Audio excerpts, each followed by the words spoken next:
Chris, Lindsay, welcome to the show. Thank you. Thanks for having us. Yeah, I'm excited to have you on the show. So just for the audience's sake, great company we're going to have on here today. I've been following what they've been doing for at least a year now and excited for you guys to share your story, share some of the cool things you're doing. And I found Chris and Lindsay at lookfar.com. After downloading or subscribing to their Southern Startup Report, they do this really awesome report that kind of summarizes every month what's going on across the Southeast and who's raised money and who's acquired who. And it's just an awesome resource. So I'm thrilled for you guys to be on the show. I appreciate you doing this.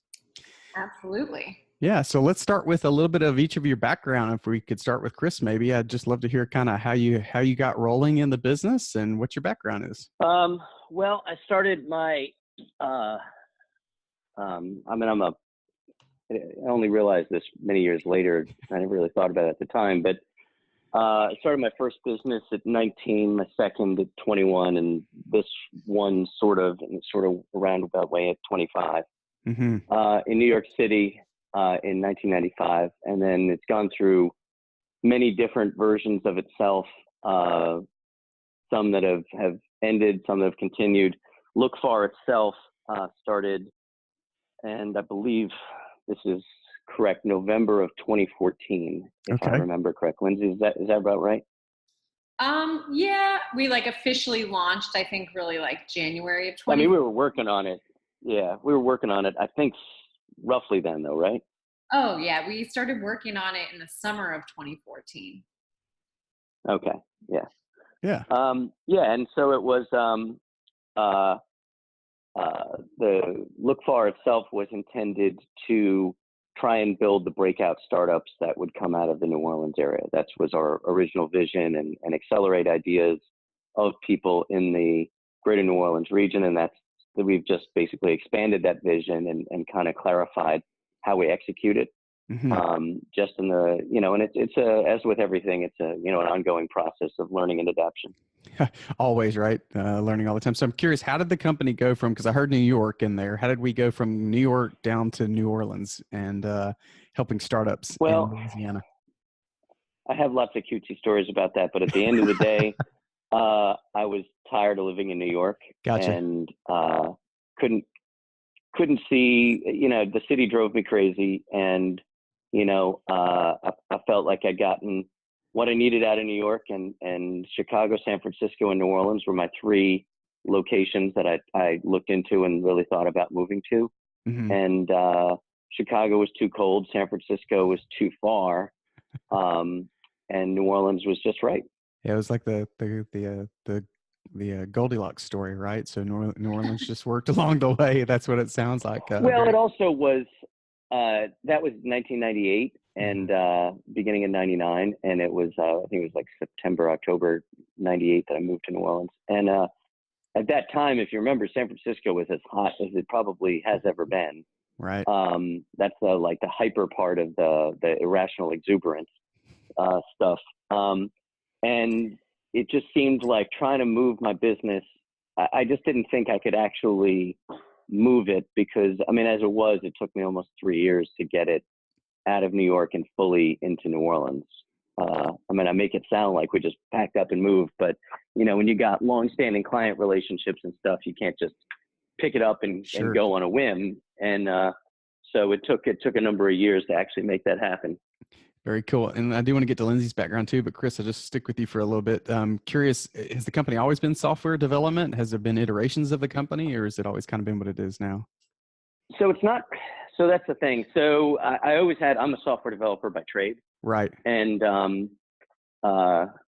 fact, I am OG enough that that term didn't exist. That's we're right, laughing because we had this discussion before we got rolling about how some of us have been called OGs in the startup community, and we've decided we're not that old. So no, but I am OG enough that term didn't exist. We were computer programmers in the beginning, right? And but at any rate, the software development side, I've always been a software development person. I love what software is and can be.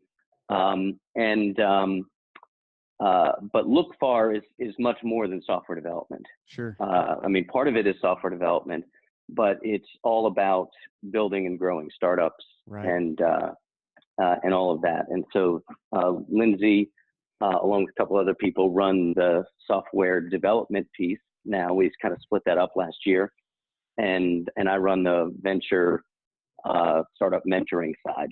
So we kind of switched that up because we realized that it wasn't serving our clients as well, or our mission as well when it was together. It was easier when those were two separate offerings. Sure. Because we were always having to explain that. Like it was always a thing we had to kind of message around. So now I think it's much cleaner. Yeah, I don't know. I wonder what Lindsay thinks about that. Well, let's shift in that direction, Lindsay. If you could give everybody a little bit of a taste of your background too, and maybe you can talk about that split as well when you get a little further along. Sure, yeah. So my background, I actually started out working in the film industry. So I wanted to be a filmmaker. I actually made a documentary about New Orleans musicians in the year year and a half following Hurricane Katrina. Oh, cool. So I spent a lot of time in New Orleans and had a very, very deep connection to the city. My uncle lives in New Orleans, and so I knew the city before that, but got to know it much better. And this was when I was like, 23. I was young then, so Right. doing crazy things that I was in way over my head. You are still young.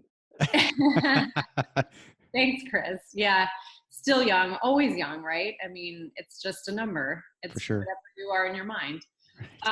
So long story short is that I worked in the film industry. I worked in production and post. My husband and I started a company, and it was a digital media management company. So Okay. in between production and post-production. So they would shoot mostly during the day, and then at night we would receive a hard drive, and we would have to sync sound, apply color, and do file conversions and prep everything for visual effects and editorial. And so that was fun. That was a crazy ride. Trying to start a company in the film industry is very challenging because it's there's so many legacy relationships. It's super cutthroat. And the hours were insane. So Right. we decided to get out of that after a few years, and we decided to move to New Orleans. And we just thought that, we liked what we saw in terms of the rebirth of the city and this sort of burgeoning startup community. And we both, we worked in film, but really like kind of on a more technical side. So we were interested in getting into technology more. So, and then I luckily met Chris, and here you are. I was lucky enough that he wanted to give me kind of a dream job. And, he was really interested in giving back to the startup community. And like he said, he had been doing more sort of on the technical side of things, whether that was IT services or software development, and not so much of a focus on startups. Although he had like kind of over the years, of course, started product companies of his own from time to time, and different entrepreneurs would come to him who had tech startups and stuff. So we just kind of decided to really make it a focused brand that was about startups and helping them grow at whatever stage they're at. So that's, for idea stage companies all the way up to companies that have been in market and are scaling. And so, so then we've got the recent split, and basically I'm on the Lookfar Labs side of things. So we build software, and I would say that the majority of our client base is still startups. And again, it's not like the term startup. I think everyone just sort of imagines someone who has like a paper napkin idea, Right.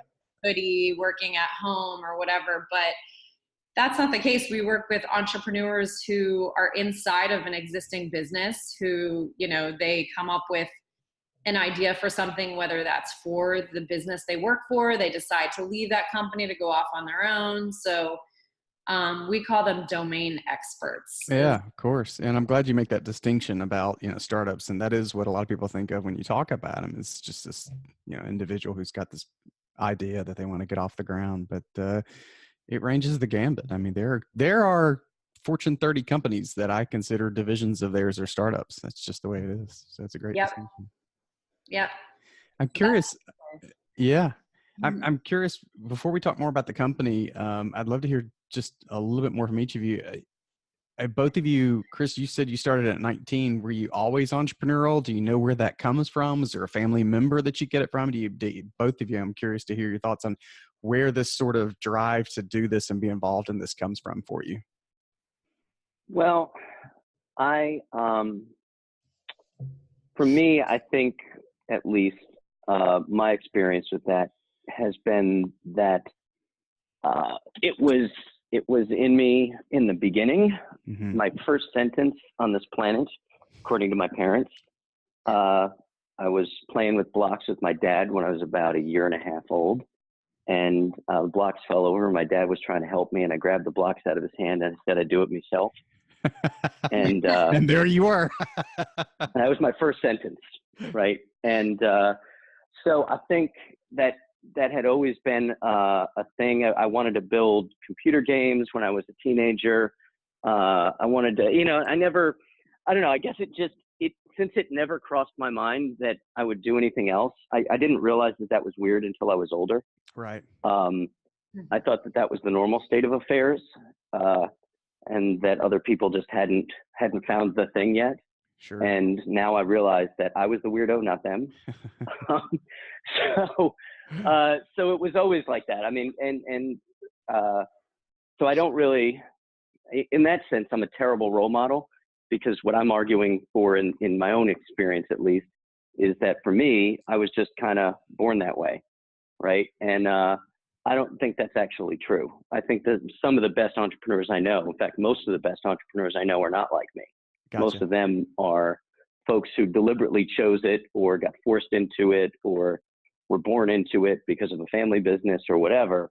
I think there's the occasional unicorn who's weird like me who actually makes it in like the Steve Jobsy sort of way. But I think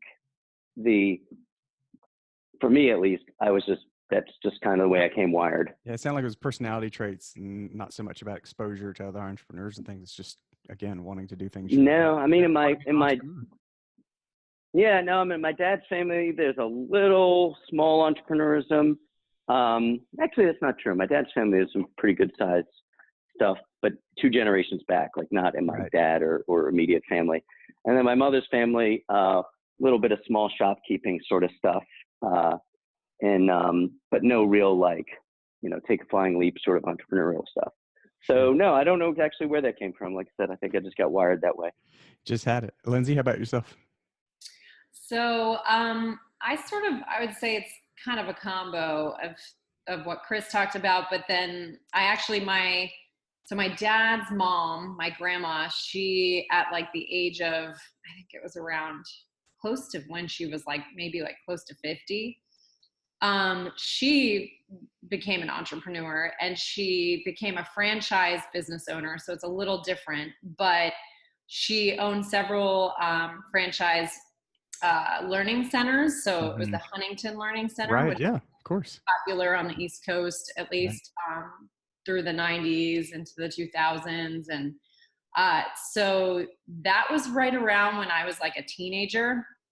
And it definitely had an impact on me. I thought it was like the coolest thing that my grandma kind of reinvented herself and started, these companies. My family's very young, so hence the reason why I was a teenager and I had a 50-year-old grandma or whatever. Sure.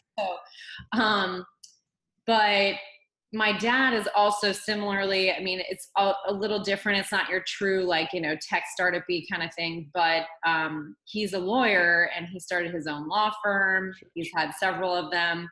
When we were kids, routinely, one of the mantras that was always told to me and my siblings was, be a leader, not a follower. Mm. That was like the mantra. So I think that was sort of,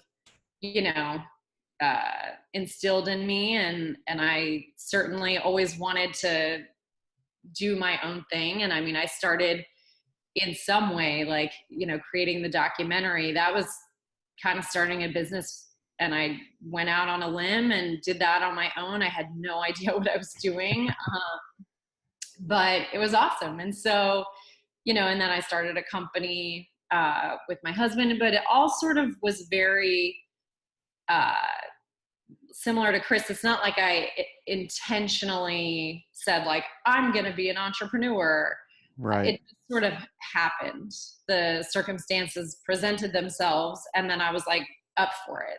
Yeah, and here you are. Yeah, it makes complete sense. So we see some changes across guests that I've asked that question to, but it usually is the scenarios you guys are both talking to.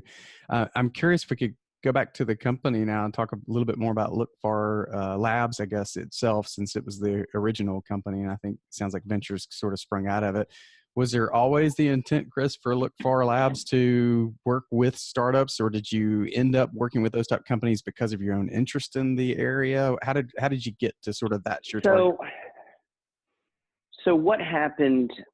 So if you remember, so I moved to New Orleans, right? 99. Okay, it took me almost 2.5 years, 3 years to really get everything here, get to a place where I wasn't on an airplane 3 weeks a month.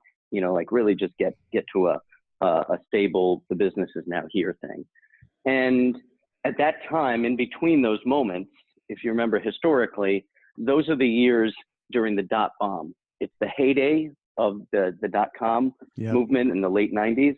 And then suddenly, by the time I was really settled here, there's no funding, there's no nothing. Quote, startups are dead. It was written like in every magazine. Tech community is gone, blah, blah, blah. So I was like, okay, well, clearly starting a funded business is not going to work at this moment. And I was working on a number of different projects, which I always am. In this particular case, there was one called Notary Mail, which now it's so funny because 17, 18 years later, everybody's using this stuff. But then because the e-sign law had just come into effect in 2000, a bunch of buddies of mine, we were putting it together as a business, and we'd actually sold it to the venture arm of PSINet, which was a big ISP. I mean, we're talking like a level 3 size ISP. I mean, it was the largest ISP in the country at the time. And so in 2000, I was I'd been moving my business here. I was working on Notary Mail. We were pushing all this stuff out, and PSINet inked the deal with us, is ready to move forward, and then their stock price goes from like $4 to $1 to 10 cents to out of business in 4 months. Yikes! Like they go radio silent on us, and we're like, okay, what the hell just happened? What now? And, and then suddenly, like, okay, well, the bottom just dropped out of all of this, and at that point, I realized, okay, by 2003, I was like, all right, well, this industry can come back fast. And so I decided to change the company's name, and I decided to pursue a different method of funding, which was I would create a company, and that company's spare labor capacity would enable me to pursue my dopey startup dreams. And that way I could keep my existing company, keep my cash flow going, and basically self-fund. And that works. It just doesn't work great. And the reason it doesn't work great is because when you're doing that, you always have to choose your paying work over your startup side gig. Yeah, great point. And so that is a strategic problem, and it's insoluble. Like you can't fix. That's not a fixable problem. It's hard to wear both those hats. You just can't. I can tell you from trying it for years on end in different manners, it's just not doable. Yeah. So then I said, okay, well, and I'm kind of thick-headed, so that took a number of years. And so that was a company called Carrollton Technology Partners. And so then we had an opportunity to build an app for a startup and really mentor them through. And the startup industry and community in New Orleans was just starting. This was around 2000, call it 7, end of 6, beginning of 7. I met a young startup founder, he had a great idea. I told him it wasn't going to work. And then a couple of things in technology changed. He came back and said, hey, these things now, basically he needed the iPad in order for this to work. Like, so the iPad comes out and he's like, look, now the tech exists to do this. Let's do it, blah, blah, blah. So we did it. We built tech with him and helped him grow the company and raise some money and bring on some other folks that ended up kind of taking that business over, which was great. But anyway, in that experience, I realized maybe this is a better way. Mm-hmm. I can be useful. I can build tech. I can guide. I can advise. I can do all these things, but I don't actually have to try and pretend I can run two businesses at the same time. Right. They still run it. They still love it. They care for it. Yeah, that's interesting. Yeah. So then I started doing that. And we renamed the company Carrollton Group. I took on a couple of partners. In the end, the lines of business we had in that company really didn't work out. And we ended up splitting the company up in 2013. And so in that split up, I kept the enterprise IT and software development side of the four lines of business that we had. But I was still interested in startups, still cared a lot about it. And so by a year and a half later, 2014, end of 2014, middle of 2014, somewhere in there, I was thinking, this experience with building this other thing where the founder was there, we were intimately involved and really made material commitments and contributions to it. That really worked. Let's try that. And so I went deliberately looking for startup-focused,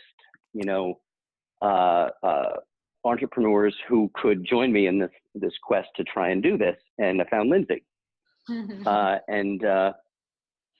So anyway, so since then, what we did was we talked about it and we developed this whole kind of methodology around it over a number of years. But essentially, we still were executing that same model, which was, albeit much more formalized and much more deliberate than what we've been doing at Carrollton. And we called that Lookfar. And about a year ago, we just knew, like, there was a constant tug of war between what our needs were as a software development shop working with startups and what our needs were as a venture capital / angel fund working with startups. And we were trying to create it into a startup studio. And the number of startup studios that also do software development is vanishingly small. Yeah. And we realized that. We did a lot of research.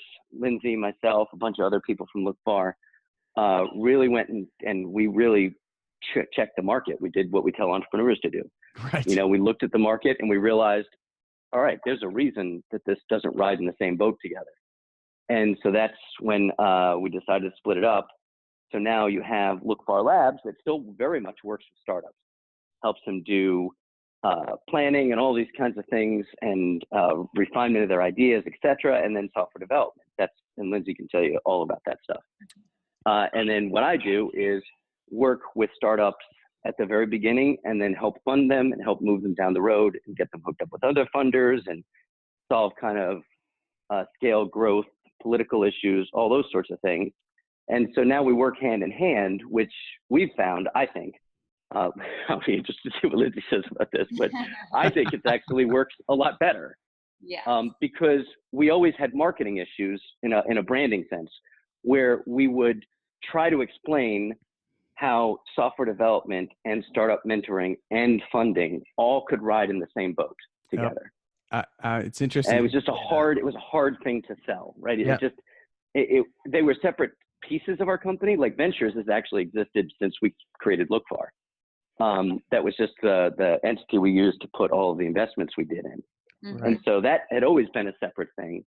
And so then we said, all right, well, let's just formally separate these things because it just makes more sense if you're the startup that's working with us, we would constantly be explaining why the software development shop was also doing the investing, et cetera. It just never made sense to people. Right. And so now I think it's a lot cleaner and makes more sense and is just easier on everybody. Yeah, totally get it. I deal with that myself. So it's just an event last night, a startup event, and one of the guys said to me, "Now, what is it you do?" And I had to say, I have this really crazy eclectic background, and I had to kind of explain, and all it really came down to is I do marketing and funding.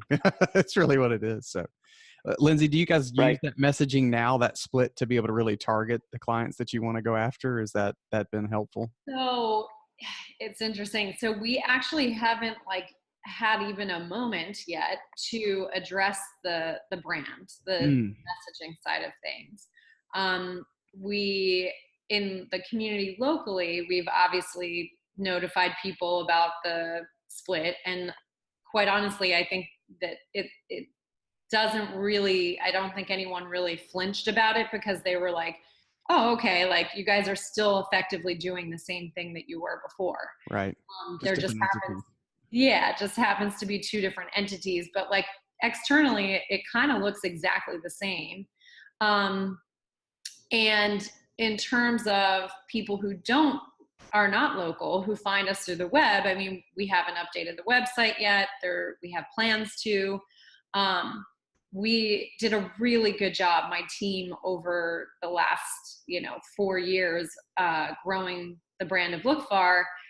Did a really good job with SEO and building out these assets like the Southern Startup Report and our Ada Lovelace Awards and different events that have really started to pay off now. Mm, So it's a little bit of a fine line to walk, because we know we want to redo the website and messaging, but it's almost like don't mess with something that isn't broken, kind of thing. yeah. Yeah. It could be better, but it's still working really well. Yeah, we're getting, I mean, lots and lots of leads that come through our website through our organic, Google searches, Mhm. and people are searching not just like startups, but like, software development, and they find us. And it has been helpful though, just internally for us, because we're able to really focus better and say like, okay, we're a services business. When people who are early stage entrepreneurs come to us and sort of ask like, well, what can you do for me? Do you guys help, do you invest and partner with startups? It's a much cleaner conversation. And we just say, this side of the business doesn't do that. We're a straight services company. Right. These are our rates. But I will say that I feel like it's allowed us to just tighten our process and tighten our messaging, maybe not, on the web and everything, but in terms of the sales process, Mm, it's been helpful for sure. very cool. Can we take a few minutes and talk about Lookfar Ventures? I'm specifically just curious, Chris, what the appetite for the company tends to look like. I mean, is it Louisiana only? Is it Southern? Is it U.S.? Is Oh it no, biotech? Is no, it? actually, no. Um, a small exit actually just in the last month, and that company was in D.C. Okay. and was acquired by a company out in L.A. So no, I mean I'm from New York originally, and Right. I'm not parochial in that sense. Okay. Good ideas are good ideas, no matter where they come from. Which to me is I'm a big believer in Steve Case's Oh, kind of Rise of the notion Rest. Yeah. that the rise of the rest notion. And even though I grew up in New York, and New Yorkers, they all call the city because from their perspective, there's only one. Right. Right? Right. And so I grew up with that. So, but I reject that idea completely. Not that the city isn't the city, but that you're only going to find good ideas, good people, good and high growth potential in New York, Boston, San Francisco, LA, Chicago, etc. Right? Yeah. I don't buy that. Right. Yeah, Right. no, I also think if you look at let's just take like a simple, easy example. The largest healthcare software company in the world is Epic. Epic is based in Madison, Wisconsin, tiny little college town. Mm-hmm. I mean, it is as far from Silicon Valley as you're going to get. And I mean, it's just stuff like that. Every one of those that you look at, people tend to be a little dismissive about, but there's so many of them that it's kind of like, look, guys, Yeah. the odds, the data does not say that all the unicorns have to come from like one or two places. That's And right. so that to me, and that's always been a belief of mine. And when I moved to New Orleans, that was kind of where my thinking was. I just didn't have as clever a way to say it as Steve Case did. But So at not any rate, geographic on the ventures, specific, but are it's not you? geographic. It's so you try and go with the things that you know, right? Right. Good point. And so like for example, one of the startups I'm working really, really hard with right now is does traffic accident investigations instead of the police. So instead of the cops showing up, they send what they call agents, which are retired police officers that work for the company. And that's actually growing and actually, getting some traction and moving forward. That took 2.5 years of, not even funding. I mean, and that's, I guess, the big difference between what we're doing and what a venture capital firm does. We're much more in the startup studio side in the sense that I'm not trying to build a vast portfolio of, 99 losers and 1 win. Yeah. Right? That's not the model. Okay. I'm trying to go through, like in on-scene services, we went through at least no fewer than 7 major versions of that business model. The whole thing, like the entire conception of how it was going to work, probably went through at least 6, maybe 7 major revisions. That's 6 or 7 at-bats for that one startup. If you do that in a VC mode, you might get 2 changes before they pull the plug. Exactly. And that's the difference between the studio approach. Do you consider? I'm sorry, what's that? Do you consider Lookfar Ventures at the seed stage in terms of funding rounds or Series A? Where do you think you guys tend to fall? We're not Series A. We are seed or even before seed. Gotcha. Pre-seed. Okay. Right. And that, like I said, in on-scene service now, the difference is we own significant chunks of these companies. Right. And well, you're investing more and some of them are putting expertise in and all. Yeah, it's a lot more than capital. It's putting them through a lot of iterative process that is aimed at. So, for example, Event Nation, which is a company that we just had a good experience on an exit with. Event Nation began, if you can believe this, with 2 guys that I knew, 2 entrepreneurs, doing Redbox for foreign language films. Oh, okay. Okay. Yeah. All right. They went from there to an event ticketing and marketing company. All right. To say there was some pivots along that it's just minor. Yeah, right. And so, but I stuck with those guys and helped them through a lot of different stuff and helped them through just coached them through the sale, etc. That's not the normal model that you see in either VC, angels, or incubators or accelerators. And that's why that's much more in the startup studio model. I'm just not a billionaire, so I can't do the way a lot of the other startup studios do it. Sure. But the concept is the same, which is instead of saying, I'm just going to throw 100 darts at the board, I expect 1 to work, and I hope I pick darts better than you do. And that's the kind of model that you go with, or an accelerator or an incubator, where you're kind of, you're either in a fee for service or an application mode where you have to win a spot or whatever. Our thing is more getting it when it's just the germination of an idea. And this is the part that's very similar to venture capitalists. And I hate to sound trite and boring, but I really look for the entrepreneur, not necessarily the idea. Right. Betting on the like these guys, like I knew Sammy and Assad were going to make it. Like I knew it. And dogs can smell their own. I was like, okay, you guys got it. I don't know what the hell you're going to get it in, but you're gonna, you're gonna, right? You're gonna get something. And so I helped them pivot through a lot of different things over the last 4.5 years to get them where they are today. And so in that sense, we do exactly what the venture capital firms do, in that we're trying to pick good people more than good ideas. Right. But where they're saying, I want to evaluate a business plan and move forward, I care about those things very much. But it's much more about how are we going to help them through that process, and so that we're still getting those 99 at-bats and 1 win if we're lucky, right?